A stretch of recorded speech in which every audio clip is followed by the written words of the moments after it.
انعام ہے۔ وَإِذْ أَخَذَ اللَّهُ مِيثَاقَ الَّذِينَ أُوتُوا الْكِتَابَ لَتُبَيِّنُنَّهُ لِلنَّاسِ وَلَا تَكْتُمُونَهُ فَنَبَذُوهُ وَرَاءَ ظُهُورِهِمْ وَاشْتَرَوْا بِهِ ثَمَنًا قَلِيلًا فَبِئْسَ مَا يَشْتَرُونَ۔ اور جب اللہ نے ان لوگوں سے جن کو کتاب عنایت کی گئی تھی اقرار لیا کہ اس میں جو کچھ لکھا ہے اسے صاف صاف بیان کرتے رہنا اور اس کی کسی بات کو نہ چھپانا، تو انہوں نے اس کو پسے پشت پھینک دیا اور اس کے بدلے تھوڑی سی قیمت حاصل کی۔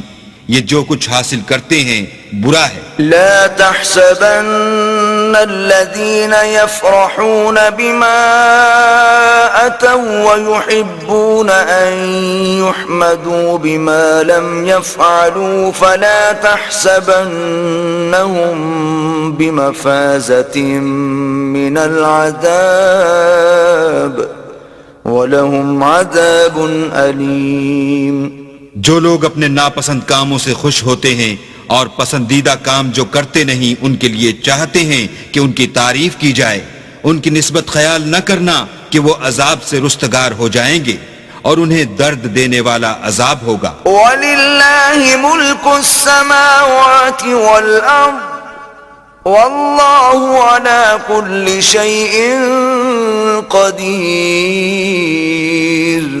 اور آسمانوں اور زمین کی بادشاہی اللہ ہی کو ہے اور اللہ ہر چیز پر قادر ہے۔ ان فی خلق السماوات والارض واختلاف اللیل والنہار لآیات لأولی الالباب۔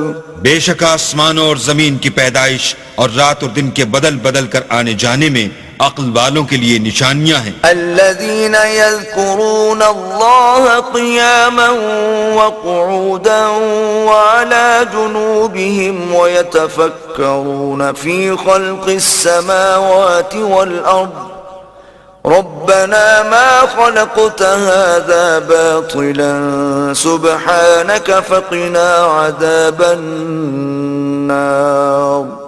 جو کھڑے اور بیٹھے اور لیٹے ہر حال میں اللہ کو یاد کرتے اور آسمان اور زمین کی پیدائش میں غور کرتے اور کہتے ہیں کہ اے پروردگار تو نے اس مخلوق کو بے فائدہ نہیں پیدا کیا، تو پاک ہے، تو قیامت کے دن ہمیں دوزخ کے عذاب سے بچائیو۔